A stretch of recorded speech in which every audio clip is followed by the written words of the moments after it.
Hi guys! For today's video ay magluluto nga po pala tayo ng igado in my own version, char.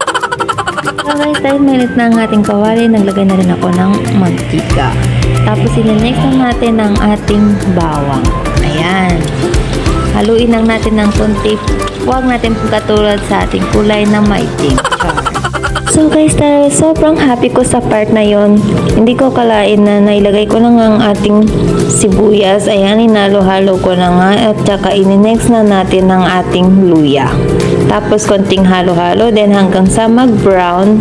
At saka doon natin nilalagay ang ating atay. Ayan guys. Yan na yung atay na ating ilalagay.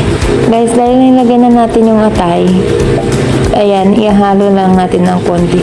Guys, kung makikita nyo, nakabox ang ating lutuan kasi nasa labas po tayo nagluluto sa tabi lang po ng kalsada. So guys, ayan, lalagyan na tayo ng ating toyo. Konting toyo lang. Nagdagdag pa nga ako dyan. Diba? Puro tansya-tansya lang ang ating ginagawa, guys. Tapos lalagyan na natin ating suka para pantanggal ng lansa. Tapos halo-halo ulit, konting halo hanggang sa maluto. Ayan na nga, naluto na nga siya guys, kaya isa-set aside na natin para malutuin naman natin yung ating baboy. Ayan, isa-set aside lang natin. Ayan guys, hindi ko na nga hinugasan ng ating kawali at naglagay na ako ng mantika. Hanggang sa mainit ng ating mantika, naglagay na rin tayo ng ating bawang. Ayan. Ayan guys, nag-brown na nga ang ating bawang. Next na rin na nating sibuyas. Ayan. Tapos, dinagdagan ko pa ng sibuyas at then hinalo-halo ko na nga rin.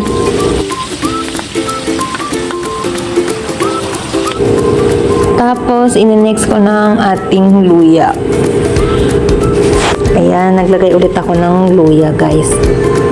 Yung luya, lahat yan guys, naka-plastic. Luya, bawang, sibuyas, ganyan. Kasi nga po nasa kalsada lang po tayo magluluto. Hindi po tayo pwede sa loob kasi pinagbabawal po at kapag tayo nahuli, lintik na, magbabayad po tayo at may go out back.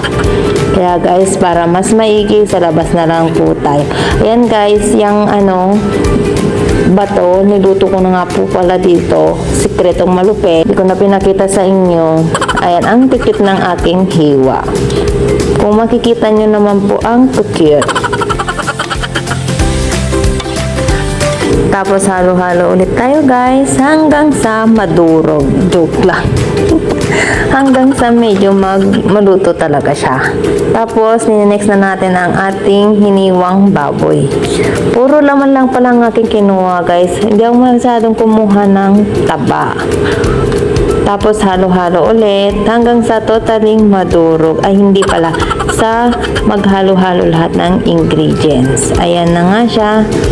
Tapos, taktak at tinakpan muna natin ng ilang minuto. At ng ating tingnan, ayan, baboy pa rin ang kinalabasan. Guys, maglalagay na nga pala tayo ng ating paminta. Tapos, halo-halo na naman ang ating gagawin hanggang sa madurog. Hanggang sa magmix yung paminta. Tapos, maglalagay na rin ulit tayo ng ating toyo. Ilalagay natin yung toyo natin dyan. Tapos, para makabalanse nyo, lalagyan din natin ng suka. Tapos guys, pagkatapos natin maglagay ng toyo at suka, halo-haluin na naman natin hanggang sa totaling madurog na siya. Ayan guys, pinapakulo-pakulo natin ng konti at ayan, maglalagay na tayo ng ating pork cubes. Ganyan lang, tapos halo-halo ulit. Diba guys, puro halo lang ang ating ginawa. Guys, kaya pala may sabaw yan kasi nilagay ko na nga pala dyan yung sabaw ng ating atay. Tapos ayan, naglagay na rin ako ng magic syrup. Bigyan naman.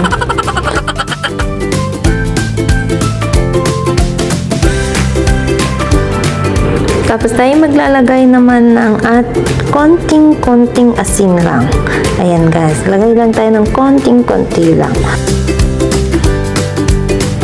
Tapos tatakpan natin and ayan, pagkabukas konti na lang yung sabaw, halo-halo na naman. 1 to sawang halo lang talaga ang ating gawin, guys.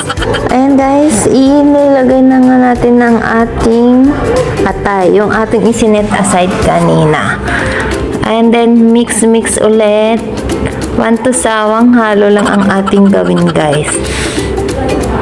Tapos, ating tatakpan ng ilang mga minuto. Pagkabukas, ayan, mukha na siyang adobo. Tapos, ilalagay na nga ang ating green peas. Ayan, halo-halo ulit, guys. Hanggang sa matapos ang video, halo-halo lang ang ating gagawin, guys. Ganun lang, 1 to sawang halo. Pagkatapos guys natin ihalo ang ating green peas, i-mix natin ang ating carrots. Ayan, naka-plastic na naman yan. Lahat ng ating gamit guys ay naka-plastic. Ayan. Tapos halo-halo na naman ulit. 1 to sawang halo.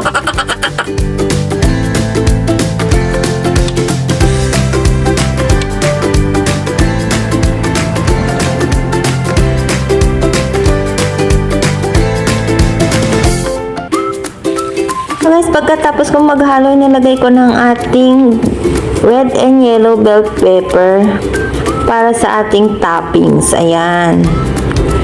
Ayan guys, halo-halo na naman tayo hanggang sa matapos ng ating video. Kaya guys, ito na magtatapos ang ating video sa paghalo-halo. Ayan, tapos na.